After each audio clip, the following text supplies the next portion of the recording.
Hello students, कैसे हैं आप सब। चलिए फिर से एक बार स्वागत है आपका अपने चैनल केसीएल ट्यूटोरियल में। और हम लोग पढ़ रहे हैं आरआरबी फार्मास्यूटिक्स, तैयारी कर रहे हैं आरआरबी फार्मासिस्ट की तैयारी कर रहे हैं 2024 की जो वैकेंसी है। और आज हम जो लेने वाले हैं वो है क्लास नंबर 07। इससे पहले हम लोगों ने 6 क्लासेस कंप्लीट की हैं, सीरीज प्लेलिस्ट में अपलोडेड है लाइन से, और उसमें हम लोगों ने जूरिस्प्रूडेंस को खत्म किया था। आज हम स्टार्ट करेंगे एक नया सब्जेक्ट जो है फार्माकोलॉजी। तो फार्माकोलॉजी और फार्मास्यूटिक्स दोनों एक साथ शुरू करेंगे, एक चैप्टर फार्माकोलॉजी एक चैप्टर फार्मास्यूटिक्स, क्योंकि लेंथी सिलेबस है। तो एक साथ अगर आप केवल फार्माकोलॉजी पढ़ेंगे आप बोर हो जाएंगे, ठीक है। तो क्लास नंबर 7 में आज हम फार्माकोलॉजी स्टार्ट करने जा रहे हैं। और फार्माकोलॉजी का पहला चैप्टर है इंट्रोडक्शन ऑफ जनरल फार्माकोलॉजी। वैसे तो ये बहुत आसान चैप्टर है, इससे कोई खास क्वेश्चंस नहीं बनते हैं, क्योंकि पूरे आपके फार्माकोलॉजी का जो सिलेबस है उससे 9 से 10 क्वेश्चंस बनेंगे पूरे आपके आरआरबी में।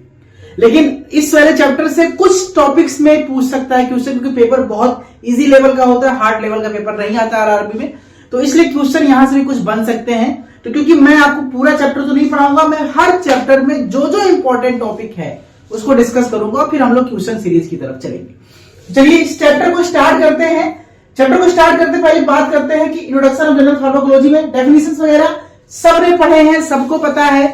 Pharmacology is science in which we discuss about the pharmacokinetics and dynamics. ये सब पढ़ा है आपने डिप्लोमा में भी, बैचलर में भी। अगर आपको पढ़ाई छोड़े 10 साल भी हो रहे हैं फिर भी आपको ये चीजें तो याद ही होंगी। तो फार्माकोलॉजी बेसिकली क्या है, लिविंग सिस्टम के अंदर जो ड्रग इंटरेक्शन उसकी स्टडी होती है। 2 ब्रांचेज है फार्माकोलॉजी की, एक होती है फार्मेकोडायनेमिक्स और दूसरी होती है फार्मेकोकाइनेटिक्स। इसके बारे में आपने पढ़ा है। डायनेमिक्स और काइनेटिक्स दोनों क्या होते हैं इसको इस तरह समझिए। अक्सर इससे क्वेश्चन आता है, what drug does with body and what body does with drug. ये 2 चीजें हैं कि दवा शरीर के साथ क्या कर रहा है और शरीर दवा के साथ क्या कर रहा है। यही दोनों के पहलू हैं। 2 पहलू है फार्माकोडायनेमिक्स और फार्माकोकाइनेटिक्स। फार्माकोडायनेमिक्स बेसिकली दवा के इफेक्ट और मैकेनिज्म की बात करता है। दवा हमने खाया, हमारे शरीर में जाकर के वो शरीर में क्या क्या प्रभाव छोड़ रहा है, क्या क्या काम कर रहा है, उसके इफेक्ट क्या है, उसके मैकेनिज्म क्या है, उसका एक्शन क्या है, उसका रिसेप्टर के साथ क्या इंटरेक्शन है, उसका डोज रिस्पॉन्स रिलेशनशिप क्या है। ये सारे पैरामीटर्स ध्यान समझिएगा, ठीक है। कौन कौन से पैरामीटर्स है इसको ध्यान से समझिए, क्योंकि ये क्वेश्चन एक एक पॉइंट से क्वेश्चन बनते हैं, ठीक है। जैसे कि पहला effect and mechanism, drug action, drug receptor interaction, dose response relationship और सिंगल ट्रांसड्यूसर मैकेनिज्म। ये सारे पैरामीटर्स जो है वो डायनामिक्स के अंतर्गत आते हैं, ठीक है। और काइनेटिक्स आप जानते हैं कि movement of drug through the body. हमारे शरीर में जब दवा जाती है तो जिन जिन रास्तों से गुजरती है उन रास्तों का जो मूवमेंट है वो हमारा काइनेटिक्स है, ठीक है। तो काइनेटिक्स में 4 पोर्शन आप पता है, एब्जॉर्प्शन, डिस्ट्रीब्यूशन, मेटाबॉलिज्म, एक्सक्रीशन, सबको पता है। कोई भी बच्चा ऐसा जिसको नहीं आता होगा। एब्जॉर्प्शन मींस जब ड्रग हमने खाया और हमारे ब्लड में पहुंच गया। एब्जॉर्प्शन के बाद डिस्ट्रीब्यूशन, वो ब्लड पहुंच के हमारे प्रोटीन से बाइंड होके अलग अलग रिसेप्टर्स तक पहुंच गया।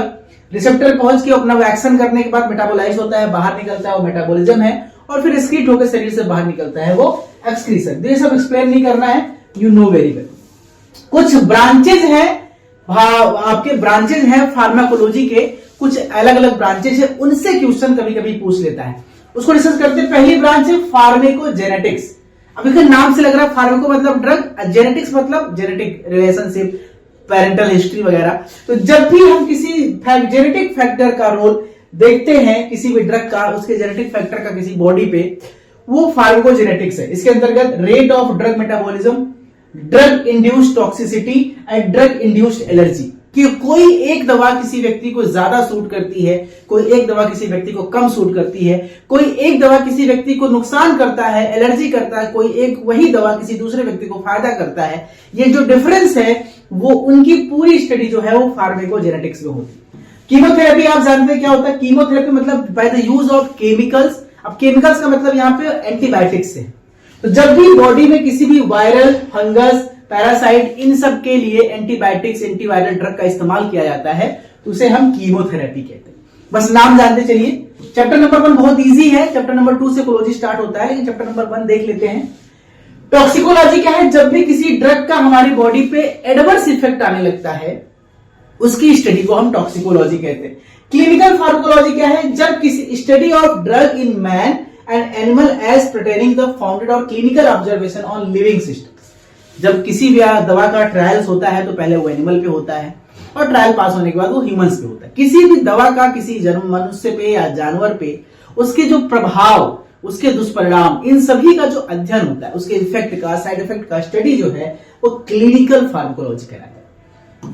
एक्सपेरिमेंटल फार्माकोलॉजी, किसी भी एनिमल टिश्यू पे जब हम किसी ड्रग की लेबोरेटरी में स्टडी करते हैं, इफेक्ट जानते हैं, कॉन्ट्रैक्शन इफेक्ट क्या है, रिलैक्सेशन इफेक्ट क्या है, वो एक्सपेरिमेंटल फार्माकोलॉजी का ब्रांच है। अगला ब्रांच है मेडिसिनल केमिस्ट्री। आप जानते हैं मेडिसिनल केमिस्ट्री में क्या होता है? किसी भी ड्रग का स्ट्रक्चर, उसका सार, उसकी सिंथेसिस, इन सब की स्टडी जो है वो मेडिसिनल केमिस्ट्री में आती है। फार्मेको एपिडेमोलॉजी, इसको समझिए। एपिडेमोलॉजी का मतलब होता है पॉपुलेशन, और जब किसी ड्रग का असर किसी एक पर्टिकुलर पॉपुलेशन पे किया जाता है, किसी बड़े एरिया पे किया जाता है, तो इसी को हम फार्मेको एपिडेमोलॉजी कहते हैं। वहीं पे फार्मेको जीनोमिक्स की बात करें, it is now covers broader genetically based. जो आपने शुरू में पढ़ा था फार्माकोजेनेटिक्स, उसका भी बहुत बड़ा रूप जो है, ब्रॉडर एस्पेक्ट जो है, वो फार्माकोजेनोमिक्स है। ठीक है, क्या करता है इसमें? ड्रग का रिस्पॉन्स जेनेटिक बेसिस पे कितना कॉम्प्लेक्स होता है। मैंने बताया ना, कोई भी दवा किसी व्यक्ति को ज्यादा फायदा करती है और सेम वही दवा दूसरे व्यक्ति को नुकसान कर सकती है या कम असर कर सकती है, ज्यादा डोज देना पड़ सकता है या कम डोज देना पड़ सकता है। ये जो कॉम्प्लेक्स स्ट्रक्चर है, जो स्टडी है, इन सब की स्टडी जेनेटिक इंफॉर्मेशन के आधार पर, उसके DNA, RNA, protein, biomolecular structure के आधार पर जब हम स्टडी करते हैं, this is called pharmacogenomics. Pharmacovigilance, ये क्यों पढ़ा रहा हूं चैप्टर 1? क्योंकि इससे भी क्वेश्चन आए हैं, क्योंकि इनसे ब्रांचेस से एक दो क्वेश्चन पूछा गया, इसे छोड़ना नहीं चाहा मैंने कहा कवर कर लेते हैं। फार्माकोविजिलेंस की आप जानते हैं एक नया ब्रांच है। किसी भी ड्रग का जो एडवर्स रिएक्शन हो रहा है किसी पेशेंट पर, उसकी पूरी हिस्ट्री, उसका पूरा रिकॉर्ड और उस ड्रग की पूरी स्टडी का जो असेसमेंट वगैरह है एडवर्स इफेक्ट का, उसे हम फार्माकोविजिलेंस में स्टडी करते हैं। ठीक है, तो ये थे अलग अलग ब्रांचेज ऑफ फार्माकोलॉजी। एक टॉपिक और इस चैप्टर में बनता है कि prescription and non prescription drugs क्या होता है। तो जो डॉक्टर प्रिस्क्रिप्शन लिख के दवाई, जो आपको मेडिकल स्टोर से सिर्फ प्रिस्क्रिप्शन दवाई मिलेगी, डॉक्टर के लिखने पे मिलेगी, वो प्रिस्क्रिप्शन मेडिसिन है।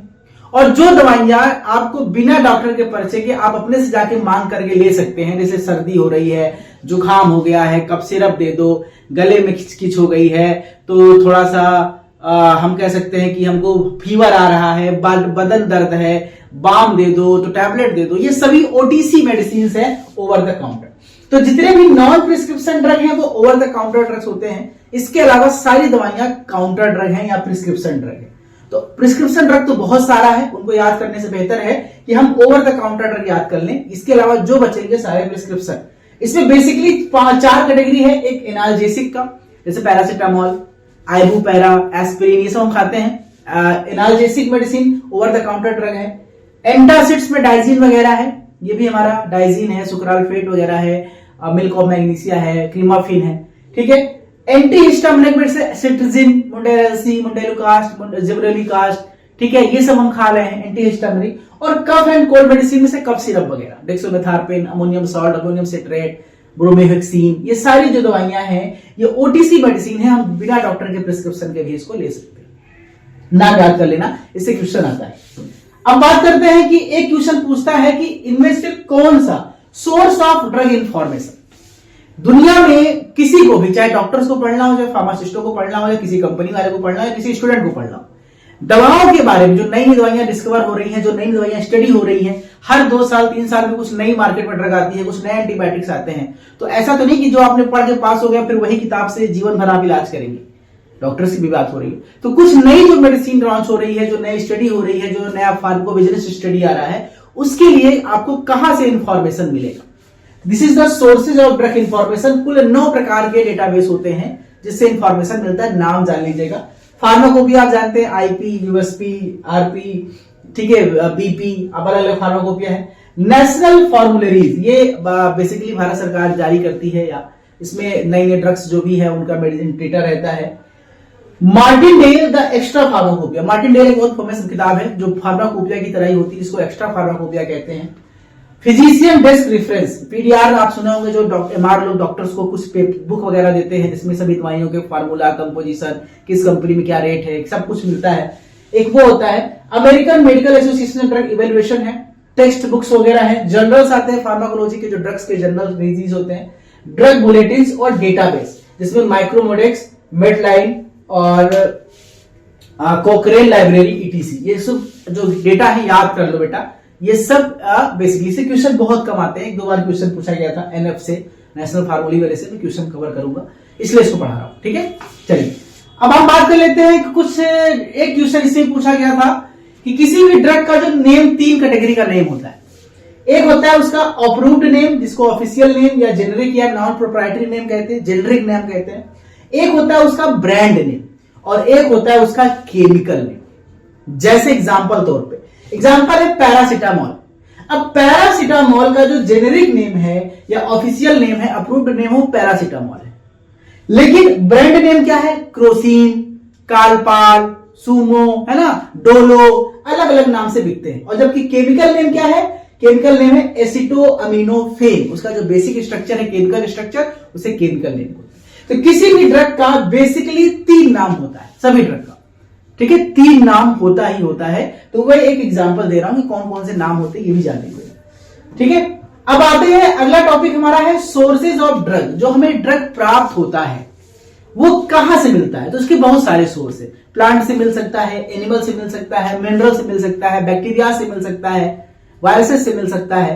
तो उन्हीं को बारे में जान लेते हैं। तो सोर्स का नाम याद करिए, कुछ एग्जांपल, जैसे प्लांट सोर्स है, तो पौधों से सबसे ज्यादा मेडिसिन जो है वो प्लांट सोर्स से मिलते हैं, जिसमें alkaloid, cocaine, emetine, glycoside, digoxin, डायसेरिन, प्रोसेरिन, ग्लाइसिरिन, वर्टाइल ऑयल में क्लो ऑयल, आर्टिमिसिया, सिनेमेन, टॉक्सोल, लाखों की लिस्ट है। कोगनोसी पढ़ोगे तो बहुत नाम आएंगे। एनिमल सोर्स है जैसे कि इंसुलिन, हिपैरिन, मस्कोन, ये सब एनिमल सोर्सेज हैं। मिनरल सोर्सेज जो खनिज से प्राप्त होते हैं, जैसे कि ferrous sulphate, magnesium sulphate, lithium carbonate. वहीं पे हम बात करें कि माइक्रो ऑर्गेनिज्म, बैक्टीरिया वगैरह से, जैसे एंटीबायोटिक बनता है, जैसे penicillin, streptomycin, griseofulvin. Semi synthetic source है जैसे कि हमारा हाइड्रोमॉर्फिन, हाइड्रोकोडोन, यानी प्लांट से जो मिलता है उसको हम सेमी सिंथेटिक फॉर्म करते हैं। सिंथेटिक फॉर्म में जो हम लैब में बनाते हैं वो aspirin, paracetamol, sulphonamide chemical reaction से बनाते हैं, ये नेचुरल प्राप्त नहीं होता। और कुछ ड्रग जो है जेनेटिक इंजीनियरिंग से प्राप्त होती है, जैसे कि ह्यूमन इंसुलिन, हेपेटाइटिस, ये सब जेनेटिक इंजीनियरिंग से प्राप्त होती है। ये कुल 7 प्रकार के सोर्सेज थे जिससे ड्रग प्राप्त होता है। नाम याद रखिएगा, चैप्टर से क्वेश्चंस आते हैं। अब लास्ट में कुछ डिस्कवरीज की बात कर लेते हैं। अलेक्जेंडर फ्लेमिंग, क्योंकि जो ये सारे डिस्कवरी वो है जो क्वेश्चन आए हुए हैं एग्जाम में। अलेक्जेंडर फ्लेमिंग ने पेनिसिलिन की डिस्कवरी की थी 1928 में, आपको पता होगा। पेंसिलियम नोटेटम करके एक फंगस था, उस फंगस से इन्होंने सबसे पहले एक तंबाकू के पत्ते में लगा हुआ था फंगस, उसको निकाला था, जिसको टीएमवी कहते हैं, टोबैको मोजाइक वायरस, उससे इन्होंने निकाला था। तो पहला एंटीबायोटिक जिन्होंने डिस्कवर किया था। वहीं पे पॉल एलरिक की बात करें तो इन्होंने सेल्वरासन की, एक तरह से जो आपका आर्सिफिनिन ड्रग होता है, आर्सिफिनामिन, उस ड्रग को डिस्कवर किया था। वहीं पे हम बात करें, ये कुछ आगे देखते हैं इस तरह से, इनका नाम है गर्ट्रूड बी एलियान और जॉर्ज एच हिटिस, ठीक है, हिचिंग्स। इन्होंने क्या किया था, अलग अलग ड्रग्स की डिस्कवरी की थी। जो फेमस ड्रग है 6 मर्कप्टोप्यूरिन, एजाथायोप्रिन, ट्राइमेथोप्रिन, ये सब फेमस ड्रग की डिस्कवरी इन दोनों ने मिलकर किया था। वहीं पे एक साइंटिस्ट है सतोशी, उनका नाम है सतोशी ओमुरा और विलियम सी कैम्बेल। इन्होंने भी एवरमेक्टिन ड्रग की खोज की थी। एवरमेक्टिन खूब खाया है आप लोगों ने कोविड के टाइम में, एवरमेक्टिन। वहीं पे एफ्लर्ड जी गिलमैन और मार्टिन रोडबेल ने जी प्रोटीन कपल रिसेप्टर के बारे में खोज किया था। देखिए बहुत सारी डिस्कवरी है, हजारों डिस्कवरी है, लेकिन वही बस डिस्कस कर रहा हूं जिस पे क्वेश्चन आए हुए हैं। वहीं पे रॉबर्ट एफ फ्यूरोगॉट की बात करें और लुइस जे लेगार्नो की और फेरिड न्यूगार्ड ने, इन लोगों ने नाइट्रिक ऑक्साइड को डिस्कवर किया था कि ये सिग्नलिंग मॉलिक्यूल की तरह काम करता है नाइट्रिक ऑक्साइड। तो ये 3, 4, 5 डिस्कवरीज हैं जो एग्जाम में पूछी गई हैं, इसे याद कर लीजिएगा। बाकी ये चैप्टर थोड़ा सा बोरिंग है क्योंकि इस चैप्टर में केवल डेटा है। चैप्टर शुरुआत होती है चैप्टर नंबर 2 से, जब हम लोग रूट ऑफ ड्रग एडमिनिस्ट्रेशन की तरफ चलेंगे। कुछ क्वेश्चंस देख लेते हैं इस चैप्टर से जो आए हुए हैं। चलिए हम क्वेश्चन की तरफ मूव करते हैं और क्वेश्चन देखना शुरू करते हैं, ठीक है। क्वेश्चन की तरफ मूव करते हैं और क्वेश्चन को देखना पढ़ना शुरू करते हैं। तो सबसे पहला क्वेश्चन है कि what is the definition of pharmacology. बताइए, तो बहुत आसान है, तो सबको बता लेंगे। प्लांट की स्टडी को बोलते हैं, या study of drug interaction with living system, या स्टडी ऑफ वायरस, या स्टडी ऑफ एनिमल बिहेवियर। तो इसको भी अगर ना बता पाए तो फिर तैयारी छोड़ दीजिए। Option number B is correct, study of drug interaction with living organism. चलिए आगे बढ़ते हैं, क्वेश्चन नंबर 2 की तरफ चलते हैं। Which branch of pharmacology deals with the effects and mechanism of drug action. अब आपको लग रहा है कितना आसान क्वेश्चन है ना, ये 2015 के आरआरबी क्वेश्चन आया था। सोचिए कितना आसान क्वेश्चन है, 2015 के आरआरबी फार्मासिस्ट में क्वेश्चन आया हुआ है। आप कहेंगे कितना छोटा लेवल था, हो सकता है इस साल थोड़ा सा टफ है। तो इसमें से कौन सा ब्रांच है फार्माकोलॉजी का जो मैकेनिज्म ऑफ ड्रग एक्शन के बारे में बात करता है? काइनेटिक्स है, जीनोमिक्स है, डायनेमिक्स है या एपिडेमोलॉजी है? तो आपको पता ही है, एकदम सीधा जवाब है option number C is correct, pharmacodynamics. चलिए आगे बात करते हैं, क्वेश्चन नंबर 3 की तरफ चलते हैं। What does pharmacokinetics involve? क्या मतलब है फार्माकोकाइनेटिक का? Dose receptor drug receptor interaction या absorption distribution metabolism excretion, signal transduction या डोज रिस्पांस रिलेशनशिप। मैंने आपको बताया था ये तीनों डायनेमिक्स के पार्ट है और option number B is correct, this is the part of ADME is the part of kinetics. Who is often considered the father of pharmacology? इसमें ये जो क्वेश्चन है इसमें जवाब गलत दिया गया है, ये चारों ऑप्शन सही नहीं है। ठीक है, ये चारों ऑप्शन सही नहीं है। उसका नाम कुछ जॉन पेरी करके कुछ नाम था उनका, तो एक बार आप गूगल करके देख लीजिए, क्वेश्चन ये आया हुआ है फादर ऑफ फार्माकोलॉजी, लेकिन ये ऑप्शन चारों गलत है। मैं इसलिए आपको बता रहा हूं, आप गूगल करके इसको अपनी कॉपी पर नोट कर लीजिएगा। ठीक है, दो चीज नोट कीजिएगा, एक फादर ऑफ फार्माकोलॉजी, एक फादर ऑफ इंडियन फार्माकोलॉजी, दो याद कीजिएगा। विच साइंटिस्ट डिस्कवर पेनिसिलिन इन 1928? बताइए, बता दें थोड़ी देर पहले कि तंबाकू की पत्ती में खोजा था पेनिसिलिन, की क्वेश्चन कई बार आया एग्जाम में। हावर्ड फ्लोरे, अर्नेस्ट बोरिस चेन, एविसेमा या अलेक्जेंडर फ्लेमिंग? जी हाँ, ऑप्शन नंबर डी सही है, अलेक्जेंडर फ्लेमिंग। इन्होंने तंबाकू की पत्ती में टीएमवी वायरस को खोजा था, उसी में इन्होंने इसको आइसोलेट किया था। Question number 6, what is the focus of chemotherapy in pharmacology? मैंने बताया थोड़ी देर पहले, ब्रांचेस से क्वेश्चन पूछे गए हैं। कीमोथेरेपी का क्या मतलब है फार्माकोलॉजी में, क्या डिस्कस करता है? स्टडी ऑफ ड्रग मेटाबॉलिज्म, ये तो मेटाबॉलिज्म तो काइनेटिक्स में आ गया। Study of drug in man and animal, study of drug that selectively inhibit और डिस्ट्रॉय स्पेसिफिक डिजीज एजेंट या स्टडी ऑफ एडवर्स इफेक्ट। तो अब आपको समझ में लग रहा है कि इसमें से ऑप्शन नंबर सी सही है, क्योंकि यहां पे क्या कह रहा है, selectively inhibit destroy specific disease agent. Disease agent का मतलब वायरस या बैक्टीरिया या फंगस या पैरासाइट, तो जो इनके लिए काम करते हैं उन्हें हम कीमोथेरेपी कहते हैं। क्वेश्चन नंबर 7 की तरफ चलते हैं। What does pharmacogenetics study? बताया था ब्रांचेस में, फार्माकोजेनेटिक्स में किसकी स्टडी होती है? Genetic factor in a drug response, drug induced allergy, drug metabolism rate या सभी? तो आपको जरूर जवाब पता होगा, बहुत आसान क्वेश्चन है। Option number A is correct, genetic factors in drug response. Question number 8 की तरफ चलते हैं हम लोग। What does medicinal chemistry involve? Medicinal chemistry किसकी स्टडी होती है? Study of designing and synthesis of new drug, सही लग रहा है। Study of drug effect at population level, ये तो एपिडेमोलॉजी हो गई। स्टडी ऑफ एडवर्स इफेक्ट, ये तो फार्माकोविजिलेंस हो गया। Study of drug receptor interaction, ये तो डायनेमिक्स हो गया। यानी ऑप्शन नंबर ए सही है यहां पे, study of designing and synthesis of new drug. Question number 9, what does pharmacovigilance focus on? Pharmacovigilance के अंतर्गत किसकी स्टडी की जाती है? आपको पता ही है किसकी बात हो रही है यहां पे। चारों ऑप्शन देख लीजिए, detection, assessment, understanding and prevention of adverse effect. Study of drug effect animal नहीं, डिजाइनिंग सिंथेसिस नहीं, ड्रग इंड्यूस्ड एलर्जी नहीं। ऑप्शन नंबर ए यहां पे परफेक्ट है, तो question number A, option number A सही है इसका। क्वेश्चन नंबर 10 की तरफ चलते हैं। What is the difference between prescription and non prescription drug? यानी एक ड्रग जो प्रिस्क्रिप्शन वाला है, एक नॉन प्रिस्क्रिप्शन है, उसमें क्या फर्क है दोनों में? तो बहुत आसान सवाल, चारों ऑप्शन ध्यान से पढ़ लीजिए। नीचे शुरू करते हैं, दोनों को अप्रूवल नहीं चाहिए, गलत। बोथ रिक्वायर अप्रूवल, गलत। Prescription drug available on request, अगर प्रिस्क्रिप्शन ड्रग्स को बिना डॉक्टर के पास गए मेडिकल स्टोर वाले से रिक्वेस्ट करो तो दे देगा, ये भी गलत। पहला ऑप्शन कहता है कि prescription drug required approval bye ए हेल्थ प्रोफेशनल, एकदम सही। And non prescription does not, prescription जो चाहिए ओटीसी को नहीं चाहिए और प्रिस्क्रिप्शन चाहिए। Option number A is correct. Question number 11 की तरफ बढ़ते हैं। What is the primary purpose of OTC drug? OTC drug का बेसिक पर्पज क्या है? ट्रीटिंग स्पेसिफिक डिजीज, किसी खास बीमारी को ट्रीट करने के लिए, इनहिबिटिंग बैक्टीरियल ग्रोथ यानी antibiotic, providing symptomatic relief without prescription, बिना प्रिस्क्रिप्शन के नॉर्मल सर्दी जुकाम खांसी सिम्टोमेटिक दवाई लेना, या जेनेटिक वेरिएशन। तो ऑप्शन नंबर सी करेक्ट है। प्रिस्क्रिप्शन प्राइमरी जो ओटीसी ड्रग्स होते हैं वो सिम्टोमेटिक रिलीफ के लिए होते हैं बिना प्रिस्क्रिप्शन के। क्वेश्चन नंबर 12 की तरफ चलते हैं। व्हाट यानी विच category of OTC drugs includes decongestant, antitussive and expectorant. ये तीनों जो ड्रग है डिकंजेस्टेंट, एंटीटसिव, एक्सपेक्टोरेंट, तीनों खांसी के लिए है। किस कैटेगरी में आते हैं? इंटरनल एलर्जी के लिए, कोल्ड एलर्जी कफ के लिए, स्लीपिंग के लिए, स्टिमुलेंट के लिए। तो आपको जवाब सही है, option number B is correct, cold allergy and cough के लिए।